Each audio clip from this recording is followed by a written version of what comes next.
Bonjour à tous, j'espère que vous allez bien, bienvenue dans cette nouvelle vidéo. Alors aujourd'hui, comme annoncé, nous allons parler anatomie et ossature. Du coup la vidéo sera divisée en deux parties. La première partie ce sera sur l'anatomie et les parties extérieures du corps, et la deuxième partie sera sur les os. Donc aujourd'hui notre modèle c'est Orphée.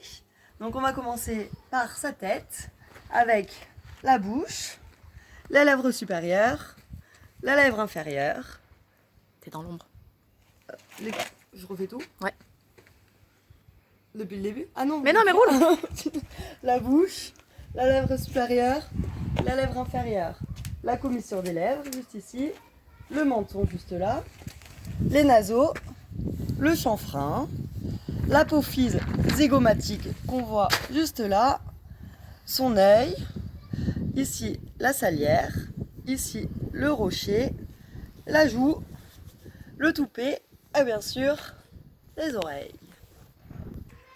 Ensuite nous avons l'encolure avec la crinière, la gouttière jugulaire. Après l'encolure on a le garrot, donc félicitations à ceux qui avaient trouvé. Après le garrot on a le dos, les reins, la croupe et la queue. Ensuite nous avons le poitrail avec les deux arses et l'interarse. Ici nous avons l'épaule, le coude, le genou et le sabot. Ici on a le passage de sangle, le ventre et les flancs. Et pour finir nous avons le gracé, le jarret, le canon, le boulet et le pâturon. Alors on continue maintenant avec la partie un peu plus technique. Donc on va commencer avec les vertèbres. Donc on a l'atlas et l'axis qui sont les deux premières des 7 cervicales qui passent par là, qui remontent au garrot, qui sont ensuite enchaînées par les 10 dorsales, les 6 lombaires et les 15 à 18 sacrales et caudales. Alors on n'oublie pas que les 10 vertèbres dorsales soutiennent les 18 paires de côtes. On enchaîne ensuite avec les antérieures. Donc on a l'omoplate, l'humérus et le radius. Et comme vous avez pu le constater, il n'y a pas de clavicule. Donc félicitations à ceux qui avaient trouvé. On poursuit ensuite avec les postérieures.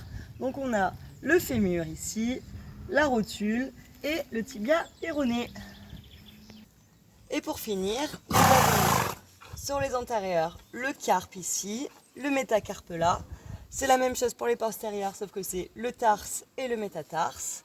Ensuite, on a la première phalange, la deuxième phalange qui commence à rentrer dans le sabot et la troisième phalange qui termine le sabot. La vidéo est maintenant terminée. Merci d'avoir regardé. Félicitations à ceux qui avaient répondu juste aux questions. Le prochain thème sera le pied. Donc les questions sont pour les débutants, quels sont les soins de base qu'on fait à un pied? Et pour les plus confirmés, quels sont les noms des atteintes aux pieds de type fissure? Voilà, à bientôt!